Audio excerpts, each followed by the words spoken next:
किरण जी भाई साहब मंगलाचरण करेंगे। किरण जी भाई साहब,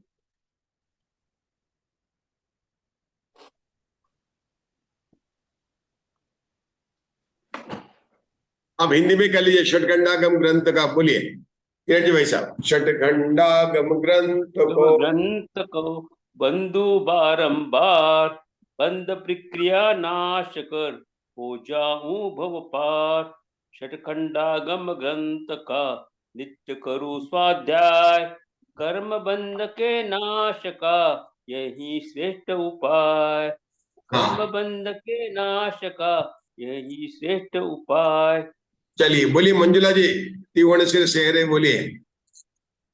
त्रिभुवन सिर से राय भव भय गब्बादु निगद्देण ऊणं पौणं पणौ निपणं पणौ।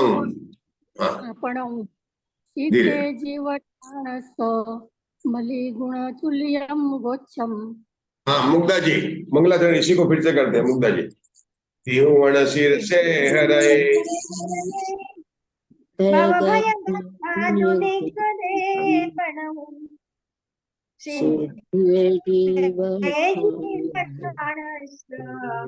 मलिन गुण चूलियम गोछम। हाँ मधु जी ग्वालियर मंगलाचरण बोलिए। त्रिभुवन सिर से हरे भव भैगबाधुनि गदे पनु सिद्धे जीवठाण मलिन गुण चूलियम गोक्षम। जय उदर सेन नाहो जैन महाकम पैडी पाहुड़ सेलो बुद्धि सिरेणु धरियो समप्यो पुपयंत। आचार्य दर्शन से उपदेश प्राप्त कर नरवाहन और सुबुद्धि मुनिराज ने षटखंडागम ग्रंथ की रचना की। षटखंडागम के प्रथम 5 खंडों पर आचार्य वीरसेन की धवला टीका और उसमें हमारी 16 पुस्तकों में से 5वीं पुस्तक के अंदर जीव स्थान, जो जीव स्थान चूलिका है, उसके अंदर हमारे यहाँ पर 7वीं चूलिका का अंतिम प्रकरण चल रहा है, क्योंकि सूत्र तो पूरे हो चुके हैं और अंतिम में शंका समाधान चल रहा है। 7वीं चूलिका में इस शंका समाधान में शंकाकार का जो प्रश्न था कि आपने यहाँ पर केवल प्रकृति की बात की और केवल स्थिति की बात की, लेकिन मैंने तो क्लास में पढ़ा था कि प्रकृति, स्थिति, अनुभाग और प्रदेश 4 प्रकार के बंध होते हैं, तो बाकी के आपने बात क्यों नहीं की। तो आचार्य कहते हैं कि इन प्रकृति और स्थिति बंद करने में अनुभाग और प्रदेश बंध की आई जाती है। जब हमने कहा ज्ञानावणी कर्म के कितने परमाणु समय प्रबंध बंद है, तो उसमें प्रदेशों की संख्या आई गई और स्थिति साथ में अनुभाग बनता ही है। इस प्रकार की बात यहाँ पर बताई। अब आगे का जो 1-1.5 पेज में विशेष जो बात आई है उसका कुछ संबंध है पंच परावर्तन के, जो हमने यहाँ पर गोष्ठी की थी उसके विषय से। ये चूलिका समाप्त हो चुकी है। चूंकि यहाँ पर विषय का आचार्य वीरसेन ने स्वयं पुस्तक के अंदर उदाहरण किया, हम उसको पढ़ेंगे, लेकिन पढ़ना समझना तो इतना ही है। जिन्होंने पहले पंच परावर्तन के बारे में नहीं सुना है उनको यहाँ पर पढ़ने में हो सकता कुछ कठिन लगेगा, लेकिन कोई बात नहीं है। सुनते सुनते वो आगे भी प्रकरण जब आएगा तो अपनों को स्पष्ट हो जाएगा। अभी सिर्फ इतना समझना है। क्या समझना है कि जीव ने किया परिणाम और उससे होता है बंध। जब परिणाम संक्लेश होते हैं तो अधिक स्थिति वाला बंध होता है। ठीक है। अब किसी जीव को उत्कृष्ट स्थिति बंध बंधा तो परिणाम तो संक्लेश ही होगा, और उस संक्लेश परिणाम से जिससे उत्कृष्ट स्थिति बंध बनता है, मान कि हमें यहाँ पर मान लीजिए हम ज्ञानावरणी की बात करें, यद्यपि यहाँ पर मिथ्यात्व की बात कर रहे हैं, लेकिन हमने जो पंच परावर्तन का जो पढ़ा था वहां पर ज्ञानावरणी को लेकर बात थी। कोई फर्क नहीं पड़ता है। ज्ञानावरणी कर्म का उत्कृष्ट स्थिति बंध 30 कोड़ा कोटि सागर होता है। मान लिए किसी एक विशिष्ट परिणाम से किसी जीव को 30 कोड़ा कोटि सागर का ज्ञानावरणी कर्म का बंध हुआ, दक्षिणावरणी ज्ञान 30 कोड़ा कोटि सागर का बंध हुआ। अब क्या उस परिणाम से 30 कोड़ा कोटि सागर में -1 स्थिति समय में एक समय कम कर दे, 30 कोड़ा कोटि सागर उत्कृष्ट है, जैसे 10 उत्कृष्ट है तो 1 कम कर दिया कितना हो गया 9, फिर 1 कम कर दिया कितना 8। 30 कोड़ा कोटि सागर जितना स्थिति बंद है उसमें से एक समय कम 30 घोड़ा कोड़ी सागर का स्थिति बंद वाले के परिणाम कौन से होंगे? उत्कृष्ट परिणाम होगा कि कोई अन्य परिणाम होगा? उत्कृष्ट होंगे। उत्कृष्ट ही होंगे। बहुत बढ़िया। क्योंकि उस परिणाम से जिससे उत्कृष्ट स्थिति बंद बनता है उससे एक समय वाला भी बन सकता है कम, 2 समय वाला बंधेगा, 3 समय वाला बंधेगा। ऐसा कब तक बंधेगा? पल्ले और पम के असंख्यात में भाग समय कम कर देंगे तब तक उसके बन सकते हैं। उसके बाद में अब जो है उसका जो है परिणाम जो उसके बंद हो, अगर परिणाम उस परिणाम से नहीं बंधेंगे, आगे का स्थिति बंद होगा तो दूसरा परिणाम होगा। उस दुष्परिणाम से माना कि पहले का परिणाम 100 नंबर का बन रहा था, समझने के लिए 100 नंबर की स्थिति बन रही थी तो 100, 50, 90 तक बंधेगी। लेकिन फिर 89 से लेकर दूसरा परिणाम होगा, फिर उससे केवल 89 की नहीं बंधेगी, 70 तक बंधेगी। इसका मतलब यह है कि एक परिणाम से जो स्थिति बंद होता है, परिणाम तो रहेगा एक, लेकिन स्थिति बंद अलग अलग हो सकते हैं। ये विशेषता बताई है। इसी को कहते हैं उसके परिणाम के अलग अलग भेद है। और जिन परिणाम से स्थिति बंद होता है उस परिणाम को जब अनुभाग पर जोड़ेंगे तो उसकी भी कई अलग तरह की रेंज हो जाती है। उससे भी 8-10 जितने भी होंगे वो सब बातें यहाँ पर बताने वाले हैं, हम इसको पढ़ेंगे। अगर आप लोगों की इच्छा होगी तो फिर कल पंच परावर्तन की जो गोष्ठी की थी उसका अपन पावर पॉइंट प्रेजेंटेशन से भी यहाँ पर चर्चा कर लेंगे। लेकिन आज सिर्फ पढ़ेंगे और उसको समझने का प्रयास करेंगे। पूरा विषय पंच परावर्तन से अधिक संबंध रखता है, तो जिन्होंने पहले नहीं पढ़ा है वह बिल्कुल भी इस बात का विचार नहीं करें कि उनको आज समझ में आ जाएगा, क्योंकि आज समझ में नहीं आएगा। क्योंकि विषय अपने आप में यह विषय जो है अपने आप में थोड़ा सा गंभीर विषय है। पंच परावर्तन हमने देखा था, पुद्गल परावर्तन, क्षेत्र परावर्तन, काल परावर्तन, भव परावर्तन, भाव परावर्तन होता था। यहाँ पर उन सब की बात नहीं है। यहाँ पर खास करके तो वो जो भाव परावर्तन है उसके संबंध की बात है। खैर, कस्तूरी जी हमारे पढ़ेंगे। अब यहाँ से शंका समाधान में आगे बढ़ेंगे। इस बंद स्थिति बंद अध्यवसाय स्थानों का अस्तित्व कैसे जाना जाता है? पढ़ती हूँ शंका। इन आप स्थिति कहाँ पर बंद हैं? आप इंडिया में है कि अमेरिका में है? अमेरिका में हूँ। अमेरिका में है, ठीक है। कहाँ पर है अमेरिका में, किस जगह पर है? मैं शिकागो के पास मिल्वॉकी में हूँ। अच्छा, ठीक है, आप पढ़िए शंका। इन स्थितिबंध अध्यावस्थान स्थानों का अस्तित्व कैसे जाना जाता है? समाधान: जघन्य और उत्कृष्ट स्थितियों से प्राप्त या सिद्ध होने वाले स्थितिबंध स्थानों की अन्यथा अनुपत्ति से स्थितिबंध अध्यावस्थानों का अस्तित्व जाना जाता है। कारण के बिना कार्य की उत्पत्ति कहीं पर भी होती नहीं है, क्योंकि यदि ऐसा न माना जाए तो अनवस्था दोष प्राप्त होगा। मतलब एक ही परिणाम से जितने स्थिति बन सकते हैं उनको कहा स्थिति बंध अध्यवसाय स्थान और उनका अस्तित्व माना जाता है। तो अगर ऐसा नहीं हो तो हमारे दिनांक में जो स्थिति बंध अध्यवसाय स्थान का जो आया है वह अन्यथा सिद्ध नहीं हो सकता है। आगे बढ़िए। वे स्थिति बंध अध्यवसाय स्थान वे स्थिति बंध अध्यावस्थान स्थान जघन्य स्थान से लेकर अपने अपने उत्कृष्ट स्थान तक अनंत भाग वृद्धि, असंख्यात भाग वृद्धि, संख्यात भाग वृद्धि, संख्यात गुण वृद्धि, असंख्यात गुण वृद्धि और अनंत गुण वृद्धि, इस 6 प्रकार की वृद्धि से अवस्थित है। अनंत भाग वृद्धि कांडक जाकर अर्थात सूच्यांगुल के असंख्यातवें भाग मात्र एक बार अनंत भाग वृद्धि हो जाने पर एक बार असंख्यात भाग वृद्धि होती है। आप लोग इन सबको पढ़कर बिल्कुल भी घबराइए नहीं है। ये ज्ञान मार्गण का विषय है। जीव कांड में ज्ञान मार्गण मतलब गति, इंद्रिय, काय, योग, वेद, कषाय, ज्ञान 6 नंबर 7वें नंबर की मार्गण का नाम है ज्ञान मार्गण। वहां पर शुद्ध ज्ञान के 20 भेद बताए गए हैं। तो वहां पर पर्याय नाम का जो शुद्ध ज्ञान है उससे पर्याय समास ज्ञान तक जो वृद्धि होती है तो वहां पर कहते हैं कि वहां पर 6 स्थान प्रतिवृद्धि को वो लेकर होते हैं।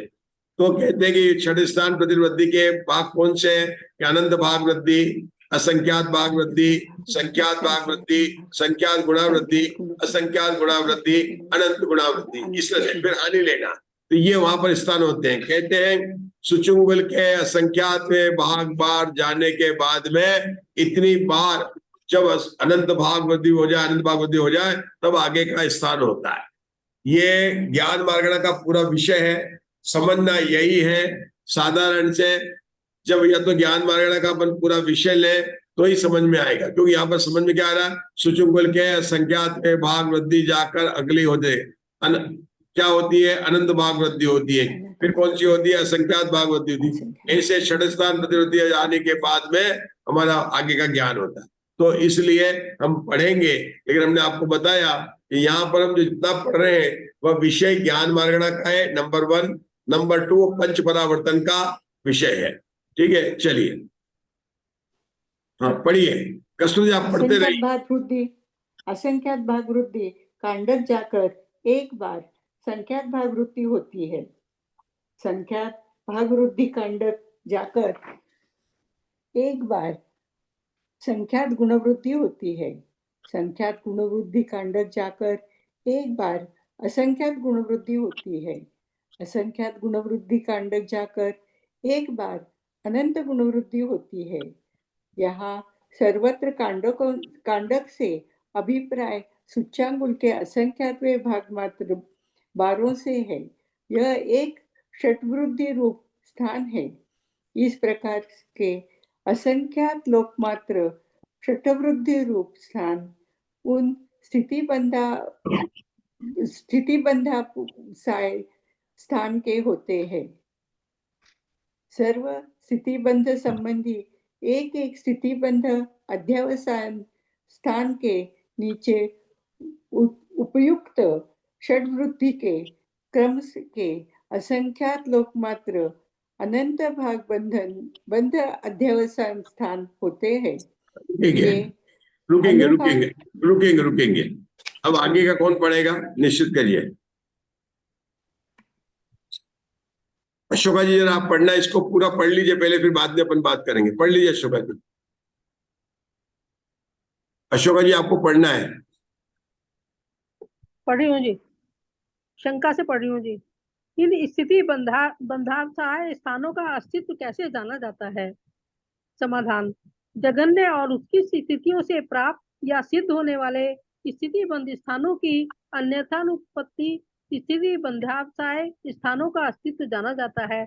कारण के बिना कार्य की उत्पत्ति कहीं पर भी होती नहीं है, क्योंकि यदि ऐसा न माना जाए तो अनवस्था दोष प्राप्त होगा। ये स्थिति बंधावसाय स्थान सघन्य स्थान से लेकर अपने अपने उत्कृष्ट स्थान तक अनंत भाग वृद्धि, असंख्यात भाग वृद्धि, संख्यात भाग वृद्धि, संख्यात गुण वृद्धि, असंख्यात गुण वृद्धि और अनंत गुण वृद्धि, इस 6 प्रकार की वृद्धि से अवस्थित हैं। अनंत भाग वृद्धि कांडक जाकर अर्थात सूचांगुल के असंख्यातवें भाग मात्र एक बार अनंत भाग वृद्धि हो जाने पर एक बार असंख्यात भाग वृद्धि होती है। असंख्यात भाग वृद्धि कांडक जाकर एक बार संख्यात भाग वृद्धि होती है। संख्यात भाग वृद्धि कांडक जाकर एक बार संख्यात गुण वृद्धि होती है। संख्यात गुण वृद्धि कांडक जाकर एक बार असंख्यात गुण वृद्धि होती है। असंख्यात गुण वृद्धि कांडक जाकर एक बार अनंत गुण वृद्धि होती है। यहाँ पर सर्वत्र कांडक से अभिप्राय सूच्यांगुल के असंख्यातवें भाग मात्र 12 से है। यह एक षट वृद्धि रूप स्थान है। इस प्रकार के असंख्यात लोकमात्र षड वृद्धि रूप स्थान उन स्थिति बंधावसाय स्थानों के होते हैं। सर्व स्थिति बंधों संबंधी एक एक स्थिति बंधवसाय स्थान के नीचे उपर्युक्त षट वृद्धि के क्रम से असंख्यात लोकमात्र अनुभाग बंधवसाय स्थान होते हैं। वे अनुभाग बंध्यवसाय स्थान जगन्य कषायोदय संबंधी अनुभाग बंध्यवसाय स्थान से लेकर ऊपर जगन्य स्थिति के उत्कृष्ट कषायोदय स्थान संबंधी अनुभाग बंध्यवसाय स्थान तक विशेष अधिक है। यहाँ पर विशेष का प्रमाण असंख्यात लोक है तथा उसका प्रतिभाग भी असंख्यात लोक है। रुकेंगे रुकेंगे। सब चीज अपन पढ़ रहे हैं और इसमें समझने का है, ये पूरा अपन शुरू से उसको पढ़ेंगे तभी समझ में आ सकता है। यहाँ पर अपनी बात ये कह रही थी, शंकाकार का मूल प्रश्न अपन समझने का प्रयास करते हैं कि शंकाकार का यह प्रश्न था कि आपने यहाँ पर अनुभाग और प्रदेश बंद की बात क्यों नहीं की, ये बात थी। तो आचार्य उसका उत्तर यही देने वाले हैं कि ये बात जो हमने इसमें किया है, स्थिति बंद में अनुभाग बंद की बात आ जाती है, और जब हमने निश्चय रचना की बात की तो वहां पर प्रदेश बंद की बात आ ही जाती है। बस इतना सा यहाँ पर है, चूंकि उसने अनुभाग बंद की बात की तो आचार्य को जो पंच परावर्तन में भाव परावर्तन का जो स्वरूप है उस स्वरूप को बताने की यहाँ पर भाव आ गया और उन्होंने उसको स्पष्ट किया। यह एक स्वतंत्र विषय है, इसका सार हम ज्ञानमती माता जी की पुस्तक से पढ़कर हम आगे बढ़ेंगे। देखिए ज्ञानमती माता जी यहाँ क्या लिखते हैं, यहाँ से पढ़ना है और आप पढ़ेंगे, कौन पढ़ेंगे, इस अनुभाग अध्ययन का अस्तित्व कैसा जानना था, तो थोड़ा वही है, कोई भी यहाँ से पढ़ना, प्रकृति बंद और स्थिति बंद से प्रदेश बंद की रचना कैसे सिद्ध होती है। आप लोगों में से और कोई इसको देखकर बोल सकता है क्या? ममता जी दोषी मैं आपको पुस्तक दे रहा हूँ, यहाँ पर इसको पढ़कर पढ़ सकते तो पढ़िए यहाँ से। शंका, प्रकृति बंद बोलिए, प्रकृति बंद और स्थिति बंद से, प्रकृति बंध और स्थिति बंध से प्रदेश बंध की सिद्धि कैसे होती है? तो कहते हैं स्थिति बंध में निषेकों की रचना प्ररूपणा की गई है। वह निषेक रचना प्रदेशों के बिना संभव नहीं है, क्योंकि प्रदेशों के बिना निषेक रचना होने में विरोध आता है। इसलिए निषेक रचना से ही प्रदेश बंध भी सिद्ध होता है। हाँ, अब आशा बहन समझाएंगे, क्या बताया आशा बहन? पहले सबसे बताया निषेक किसे कहते हैं।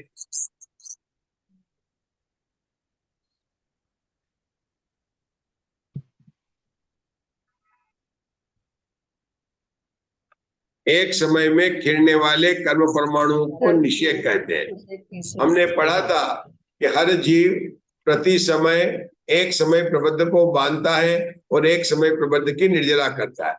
जो एक समय प्रबंध बांधता है उसका प्रमाण कितना है कि सिद्धों से अनंतवा भाग और अभव्य जीवों से अनंत गुणा, ये उसका प्रमाण। कितना प्रमाण है कि इतने परमाणु है। हमने अपनी समदृष्टि में जो इस पुस्तक में पढ़ी थी उन परमाणु की संख्या 6300 मान ली थी। पेपर में क्या मान ली थी? 6300 मान ली थी। और वो नाना गुणानी अच्छा थी, और फिर इधर से गुणानी का आयाम 8 था, और बताया था कैसे कैसे 512 का पहला निषेक हुआ था, फिर 32 के 6 से घटा था, 480 आया था। फिर जब गुणानी आ गया तो 6 भी आधा हो गया था, 16 हो गया था।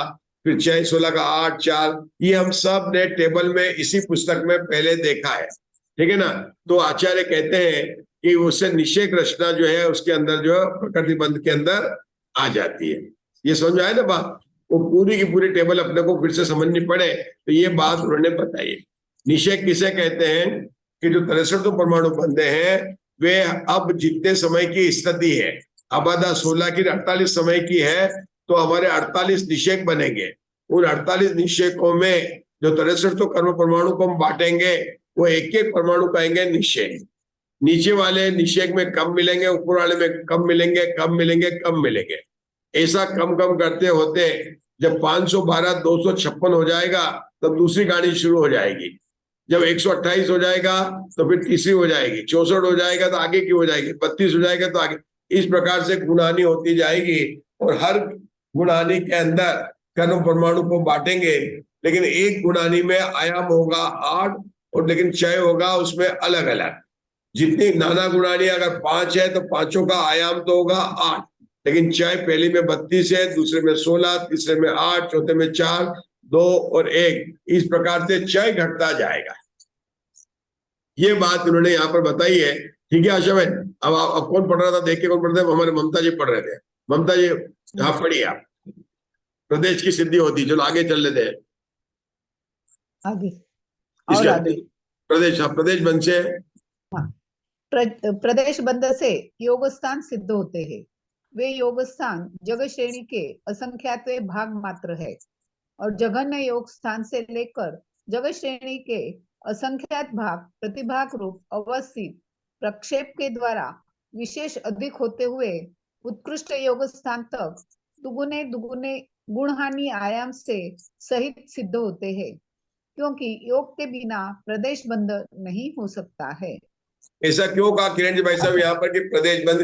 क्योंकि जो आत्मा के प्रदेशों में जो कंपन होता है ना, तो उन कंपनों में जो अलग अलग होता है उसी से योग स्थान बनते हैं। योग कहते हैं ना, जो अपने कहते हैं आत्मा के प्रदेशों में, हमारे आत्मा में कितने प्रदेश है? असंख्यात प्रदेश है। अब इस असंख्यात प्रदेशों में जो योग होता है, सभी प्रदेशों में समान योग नहीं होता। तो लेकिन कई प्रदेशों में, जैसे सबसे जघन्य योग है वह मान लो 100 डिग्री का है, तो में 101 डिग्री, 102 डिग्री, इस तरह से अलग अलग उसका योग का शक्ति अलग अलग होगी। लेकिन 100 डिग्री केवल एक प्रदेश में नहीं होगा, कई प्रदेशों में होगा। मतलब 100 डिग्री का योग है, लेकिन हो सकता है 40 प्रदेशों में हो, फिर 101 का होगा तो अलग प्रदेशों में होगा। तो इस प्रकार से यहाँ पर भी योग स्थान की रचना बन जाती है। प्रदेश के अंदर भी योग स्थान की रचना होती है। और योग स्थान कितने होते हैं? जगत श्रेणी के असंख्यात विभाग होते हैं। अब ये विषय कर योग मार्गणा का है। किसका मार्गणा का? योग मार्गणा में बताया गया है। और ये प्रदेश बंद का बात कर्म में भी आया है। तो आचार्य ने तो यहाँ पर सिद्ध बताया कि भाई जब हमने प्रदेश बंद की बात, मतलब प्रकृति बंद की बात की, तो वहां पर प्रदेश बंद की बात आ गई। प्रदेश बंद की बात की तो वहां पर योग स्थान की बात हो गई, स्थिति से योग की आ गई, तो सारी बातें आ गई है। आप चिंता नहीं करो, ये यहाँ पर ये दो आ गई। अब आगे और पढ़ना। अथवा बोलो। अथवा अनुभाग बंध से प्रदेश बंध और उसके कारणभूत योग स्थान सिद्ध होते हैं। क्यों? क्योंकि प्रदेशों के बिना अनुभाग बंध नहीं हो सकता है। वे कर्म प्रदेश जघन्य वर्गणा में बहुत होते हैं। उससे ऊपर प्रत्येक वर्गणा के प्रति विशेष हीन अर्थात अनंतवे भाग से हीन होते जाते हैं, और भागार के आधे प्रमाण दूर जाकर दुगुने हीन अर्थात आधे रह जाते हैं।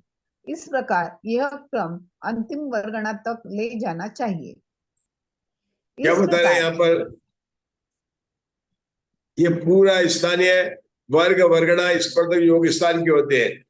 जैसे हम जिनको स्थिति बन में कर्म परमाणु कहते हैं, उनको अनुभाग की रचना में उनको कहते हैं वर्ग। और समय सार की 29वीं गाथा में आया है कि वर्ग के समूह को वर्गणा कहते हैं और वर्गणा के समूह को स्पर्धक कहते हैं। ठीक है ना? तो ये वर्ग वर्गणा स्पर्धक अनुभाग इस प्रकार से बढ़ते जाते हैं। तो देखिए, पहली वर्गणा का जो अंतिम प्रथम निषेक है, उससे दूसरी वर्गणा का प्रथम जो है वो वर्गणा दूसरे स्पर्धक का प्रथम वर्गणा दुगनी होती है। पहला स्पर्धक से दुगना। अगर तीसरा स्पर्धक है तो तीसरे स्पर्धक की प्रथम वर्गणा 3 गुणी होती है। ये सब किसकी बात कर रहे हैं? ये अनुभाग रचना और योग स्थान की रचना की बात कर रहे हैं, जो कि सारे के सारे स्वतंत्र विषय हैं। सारे कैसे स्वतंत्र विषय? आप लोग हमें कहेंगे तो हमें समझना पड़ेगा, अनुभाग स्थान को बताइए, योग स्थान को बताइए, ये कषाय दर्शन। हम एक एक विषय को ले सकते हैं। हम ऐसा करेंगे कि इन सब विषयों के लिए एक स्पेशल ट्यूटोरियल क्लास चला देंगे और उसके अंदर हम समझाएंगे, तो आपको हो जाएगा। तो आप थोड़े दिन का इंतजार कीजिए। जब हम अपने स्थान पर पहुंच जाएंगे, स्वस्थान पर पहुंच जाएंगे 1 वीक के बाद में, तब हम आपको जो है ये वहां पर दिन में ले लेंगे। अभी तो हम बिहार मध्य स्थान में है, तो यहाँ पर तो जितना नेट मिलता है उस हिसाब से करते हैं। ठीक है ना? लेकिन ये विषय सिर्फ स्पष्ट करने के लिए किया जा रहा है। तो अब मैं पुनः निवेदन कर रहा हूँ अशोका जी से कि केवल इनको पढ़ लीजिए ताकि हम आगे बढ़ सके। पढ़ लीजिए शंका। हमारे ये सारा मैटर हमारी किताब में 201 पेज के ऊपर है पूरा। हाँ, तो वहां से पढ़ लो जहां से पढ़ना है, लेकिन वहां पर आप वो समदृश्य देकर आप उसमें नहीं हो जाए, इसलिए मैंने यहाँ पर लिखा। आप पढ़ लीजिए, पुस्तक वही है। चल विशेषार्थ से पढ़ू ना? हाँ पढ़िए। ठीक है।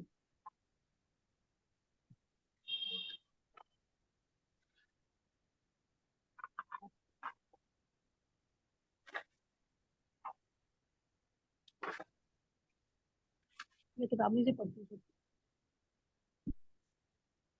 अथवा अनुभाग बंध से प्रदेश बंध उसके कारणभूत योगी स्थान सिद्ध होते हैं, क्योंकि प्रदेशों के बिना अनुभाग बंध नहीं हो सकता है। वे कर्म प्रदेश जघन्य वर्गणा में बहुत होते हैं। उससे ऊपर प्रत्येक वर्गणा के प्रति विशेष हीन अर्थात अनंतवें भाग से हीन होते जाते हैं, और भागार के आधे प्रमाण दूर जाकर दुगने हीन अर्थात आधे रह जाते हैं। इस प्रकार यह क्रम अंतिम वर्गणा तक ले जाना चाहिए। इस प्रकार प्रतिबंध और स्थिति बंध के द्वारा यहाँ चारों ही बंध प्ररूपित हो जाते हैं। शंका, यहाँ पर सत्य, उदय और उदीर्णा इन तीनों का प्ररूपण क्यों नहीं किया गया? समाधान, नहीं, क्योंकि बंध की प्ररूपणा से उनकी अर्थात सत्य, उदय और उदीर्णा की भी प्ररूपणा सिद्ध हो जाती है। वह इस प्रकार है, बंध ही बंधने के दूसरे समय से लेकर निर्लेपन अर्थात क्षपण होने के अंतिम समय तक सत्कर्म या सत्य कहलाता है। वही बंध बंधावली के अर्थात बंधने की आवली के व्यतीत होने पर अपकर्षण कर जब उदय में संक्षुब्धमान किया जाता है तब वह उदीर्णा कहलाता है। वही बंध दो समय अधिक बंधावली के व्यतीत हो जाने पर स्थिति के अर्थात निषेक स्थिति के क्षय से उदय में पतमान अर्थात गिरता हुआ उदय संज्ञा वाला होता है। इस प्रकार बंध की प्ररूपणा से सत्व, उदय और उदीर्णा की भी प्ररूपणा सिद्ध हो जाती है। ये क्या बताया उन्होंने कि जब अपने किसी कर्म का बंध किया है ना, तो दूसरे समय तक जब तक वो उदय में नहीं आएगा तब तक उसका सत्व हो गया, और फिर अंतिम समय में उदय आ गया, ये बात हो गई। दूसरा बताया कि जब बंद हुआ था तो बंदावली तक, गाबादा काल तक उसका उदय नहीं आया, लेकिन ऐसा भी आता है कि आवली काल बीतने के बाद में उसका अपकर्षण होकर उसको जो है उसकी उदीर्णा हो सकती है, वो उसकी भी उन्होंने बात बता दी। तो केवल एक बंद बताया तो उसमें सब बता दिया कि ये है। जैसे घर में खाना खाने वाले हैं या आपने किसी को खाने पर इनवाइट कर लिया तो आपका फिक्स हो गया, तो उसमें सब आ गया कि सब्जी भी लाएंगे, आटा भी बांधेंगे, क्रॉकरी भी बनाएंगे, उनके लिए डाइनिंग टेबल भी लगाएंगे, सब्जी भी बनाएंगे, सब उसके अंदर आ गया। जब आपने किसी को भोजन में निमंत्रण दे ही दिया कि कल 4 आदमी खाना खाने के लिए आ रहे हैं, तो आपका बंद तो हो ही गया ना। क्या बंद हो गया कि आप जब तक नहीं आएंगे तब तक आप उसके कार्य में लगे रहेंगे। आपके जब बंद हो गया तो उसके दूसरे समय से लेकर उदय के आने के पहले समय को कहते हैं सत्व। जिस समय उसका उदय आता है उस समय कहते हैं उदय। और उदीर्णा क्या कहते हैं कि बंद में आने का समय तो नहीं है, लेकिन उसको जीव के विशेष परिणाम करके उसके स्थिति में आकर्षण आदि किया तो उसको उदय कहते हैं। ये सब बातें यहाँ पर बताई जा रही है। चलिए पढ़िए। एक एक प्रकृति का प्रकृति बंध, अनुभाग बंध, स्थिति बंध और प्रदेश बंध, इस प्रकार 4 तरह का बंध होता है। एक एक प्रकृति से मतलब जैसे बंधने में 120 प्रकृतियां और बाकी सत्व, उदय आदि में 120 प्रकृतियां, तो 148। उनमें वह एक एक बंध भी उत्कृष्ट, अनुत्कृष्ट, जघन्य और अजघन्य के भेद से 4 प्रकार का होता है। इन 16 भेदों के द्वारा सर्वबंध प्रकृतियों को गुणित करने पर 120 गुणा 16 बराबर 1920, 1920, 80 कम 2000 बंध के भेद हो जाते हैं। इसी प्रकार उदय, उदीर्णा और सत्ता के भी भेद प्ररूपण करने चाहिए। उनका प्रमाण यह है, उदय के विकल्प 148, क्योंकि 148 उदय में प्रकृतियां हैं, 148 गुणा 16 बराबर 2368। उदीर्णा के विकल्प 148 गुणा 16 बराबर 2368। सत्ता के विकल्प 148 गुणा 16 बराबर 2368। इन सब का जोड़ और इसमें जो है 19-20 जो है बंध के जोड़े, 19-20, 2368, 2368, 2368 बराबर हुआ 90-24, 9024 होता है। अब इन्होंने क्या किया है, 120 लिया, 148 से 14 16 से गुणा किया। सबसे पहले तो देखो कि कुल प्रकृतियां हैं 148, ज्ञानावर्णी की 9, दर्शन ज्ञानावर्णी की 5, दर्शनावर्णी की 9, वेदनी की 2, मोहनी की 28, आयु की 4, नाम की 93, गोत्र की 2 और अंतराय की 5। कुल कितने हो गए 148 प्रकृतियां। इसमें से मिथ्या दर्शन मोहनी की सम्यक मिथ्या और मिथ्या प्रकृति नहीं बनती है, तो ये बंध योग प्रकृतियां नहीं। अब बंध प्रकृति कौन सी, दर्शन मोहनी की केवल एक मिथ्या प्रकृति बनती है, तो 2 प्रकृति तो ये कम हो गई। फिर 5 शरीर, 5 बंधन और 5 संगान, इन 15 में से केवल 5 शरीर की बात है, 10 वहां पर कम हो गई, तो 10 और 2 हो गई 12। इसके बाद में जो वर्णादि चतुष्टय की 20 प्रकृतियां हैं, उसमें से केवल 4 का बंध होता है और 16 वो कम हो गई, तो 16 और कम होने से 16 और 10 26 और 2 28 प्रकृतियां कम हो गई, तो बंध योग प्रकृतियां तो हो गई 120। 148 में 28 कम की तो 120 हो गई है। तो उनको 16 से गुणा किया तो उसका विकल्प आ गए। अब जब सत्ता की बात करेंगे तो पूरे 148 लेंगे तो उसके विकल्प आ गए 16 से गुणा किए। जब उदीर्णा की बात की तो सारी 148 प्रकृति की उदीर्णा हो सकती है, कहाँ पर होती विषय नहीं है। इस प्रकार से उन्होंने सारे विकल्प बना लिए। विकल्प कैसे बनाते हैं? जैसे प्रमाद के विकल्प बनाते थे। प्रमाद में कितने विकल्प बनते हैं कि 4 विकता, 4 कषाय और 5 इंद्रिय और 1 स्नेह और निंद्रा, इनको परस्पर गुणा करें तो क्या आ जाता है? 80 का भंग आ जाता है। यहाँ पर उन्होंने क्या किया, जो बंद होता है जगन्य बंद होता है, उत्कृष्ट होता है, अनुत्कृष्ट होता है या अजगन्य होता है। तो इन सब विकल्पों को गुणा कर तो उन्होंने अपन लाइन लिखेंगे कि पहले लिखेंगे 4 तरह का बंद, उनमें से एक एक बंद के भी कौन से 4 बंद लिए? प्रकृति बंद, स्थिति बंद, अनुभाग बंद, प्रदेश बंद। फिर 4 बंद लिए उत्कर्ष, अनुत्कर्ष, जगन्य, अनजगन्य। इन तीनों के 16 विकल्प हो गए और एक एक विकल्प 120 प्रकृति में घटाना, 148 प्रकृति में घटाना, इस प्रकार गणित की क्रिया कर उन्होंने भंग को बताया। अगर किसी को कर्मकांड का स्वाध्याय है तो बहुत आनंद आया, और नहीं आया तो भी हमने आपको बता ही दिया कि 120 प्रकृतियां जो है बंध योग प्रकृतियां हैं, 122 उदय योग प्रकृतियां हैं और सत्ता में 148 रहती है। बस ये बात है। उन्होंने बाकी जब बताया उन्होंने अभेद विवक्षा में नहीं बताया, भेद विवक्षा में बताया। तो उदय में भी 148 ले ली, सब जगह उन्होंने 148 ले ली, क्योंकि प्रकृति का उदय तो आता है, बंदे नहीं लेकिन उदय तो आता है, इसलिए सब जगह उन्होंने 148 ले ली। लेकिन बंद तो 120 का ही होता है, ये बात तो बिल्कुल सही है। तो 120 में 16 का गुणा किया। बोलो भगवान महावीर की जय। और इसके बाद में आशा बहनियां पढ़ी है कि चूलिका समाप्त होती है, पढ़ी है। इस प्रकार प्रवर्तन करने पर 7वीं चूलिका समाप्त होती है। ठीक है, अब कौन सी चूलिका आ गई है? 8वीं चूलिका सम्यक। 8वीं चूलिका तो बहुत ही मजेदार चूलिका, बहुत आनंद आने वाला। 8वीं चूलिका में तो आप लोगों को बहुत आनंद वाला। कौन सी चूलिका? सम्यक की उत्पत्ति की चूलिका। इसमें तो पूरा आपको पंचलब्धि का और सबका वर्णन आएगा। वास्तव में देखा जाए जगन्य स्थिति बंध का भी प्रकरण बहुत सरल था। जहां जहां पर आचार्य ने विशेष समझाने के लिए थोड़ा बड़ा विशेषार्थ दे दिया, वहां पर हमको कठिन लगने लगा। नहीं तो हर एक के 3-3 सूत्र ही थे। उन्होंने बताया जगन्य स्थिति बंध में केवल 3 ही तो बातें बताई थी कि वेदनी कर्म की 12 अंतर्मूढ़, नाम और गोत्र की 8 अंतर्मूढ़, और उन्होंने बताया कि बाकी कर्मों की क्या बनती है, जगन्य स्थिति अंतर्मूढ़ होती है। आयु कर्म की स्थिति में उन्होंने अंतर्मूर्ति यहाँ पर बता दी थी। और यह भी बताया कि आयु कर्म के अंदर आबादा जो होती है उसको बंधी हुई स्थिति में से कम नहीं करना, कि वो बात उसमें कोई आबादा नहीं होती है। जितनी स्थिति बनती है उतनी उसके निश्चय की रचना हो जाती है। बाकी कर्मों के अंदर जितनी स्थिति बनती है उसमें से आबादा को हम कम कर देते हैं।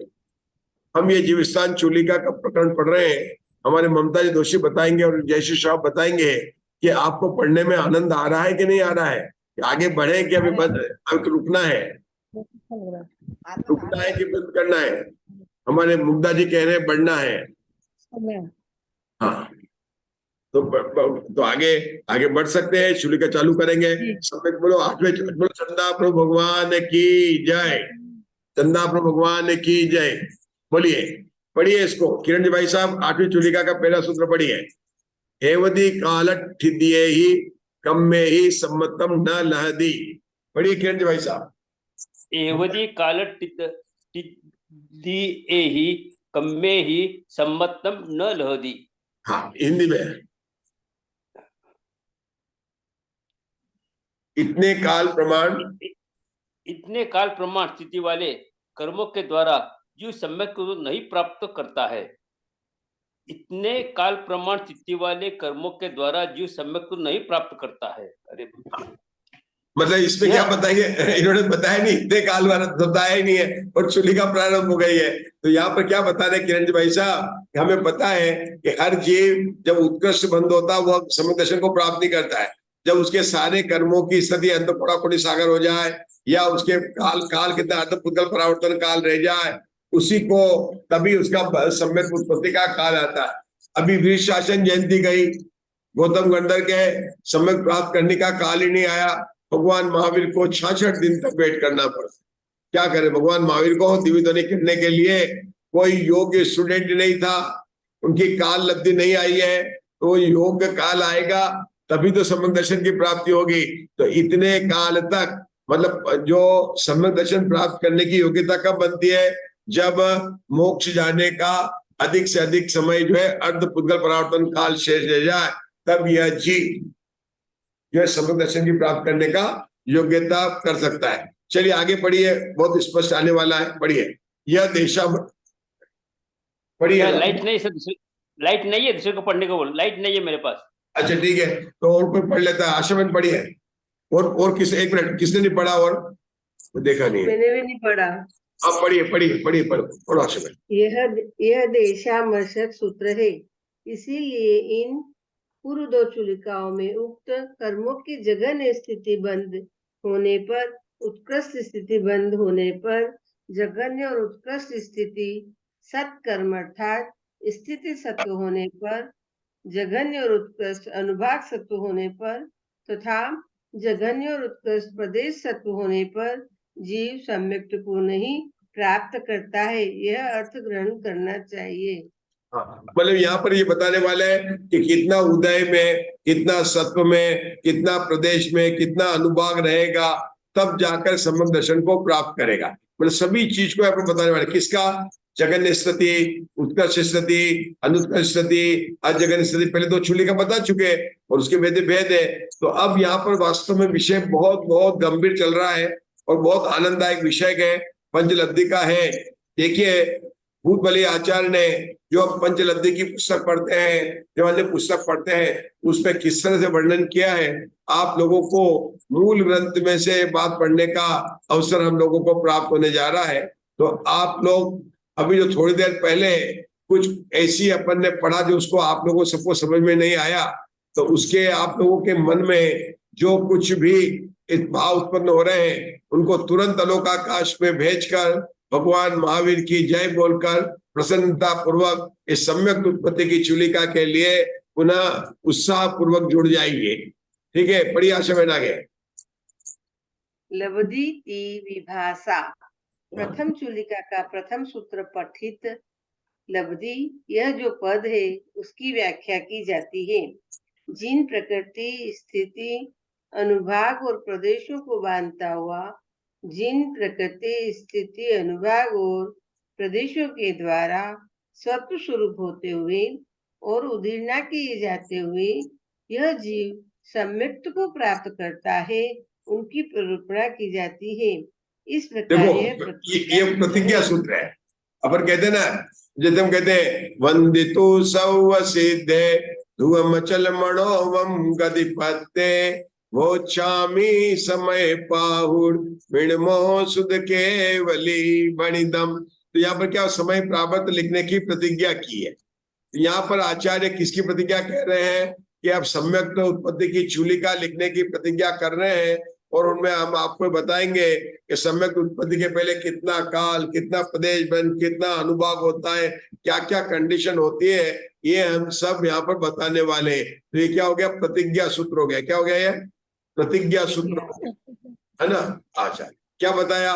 प्रकृति स्थिति अनुभाग प्रदेशों को बांधता हुआ, जिन प्रकृतियों को, ऐसा क्यों लिखा बांधता हुआ कि कई 34 बंधापसरण होके कई प्रकृतियों को बांधता ही नहीं है। हमने देखा था 34 बंधापसरण हुए थे, 46 प्रकृतियों की बंध विच्छुद्धि हो गई थी। तो इन सब की बातों को यहाँ पर अब आने वाला है। पढ़िए आगे, सूत्र नंबर 3 पढ़िए आशा में। एदेसिम चेव सव कम्माणम जाधे अंतो कोड़ा कोड़ी ठिद्दी बंधदी ताधे पढ़त सम्मतम लब्धि। इन्हें सर्व कर्मों की जब अंत कोड़ा कोड़ी स्थिति को बांधता है, तब यह जीव प्रथमोक्षम सम्यक को प्राप्त करता है। ध्यान दीजिए, जिसको भी सम्यक दर्शन के इस विषय को पढ़ने में बहुत जिज्ञासा है, ये पहला पॉइंट यहाँ पर आ चुका है कि सम्यक कब उत्पन्न होता है? जब सब कर्मों की स्थिति व अंत कोड़ा कोड़ी सागर बांध रहा है। यह हो गई कंडीशन नंबर 1। आप नंबर 1 डाल सकते हैं, आगे भी इस तरह के जो आएंगे आपको बताते जाएंगे। हमें बताने जा रहे हैं कि जो जीव तत्व विचार में लगा हुआ है, जो निर्णय कर रहा है तत्व को, जिसको भेद ज्ञान होकर सम्य आत्मानुभूति होने वाली है, उसके बाह्य में कर्मों की अवस्था क्या हो रही है। वास्तव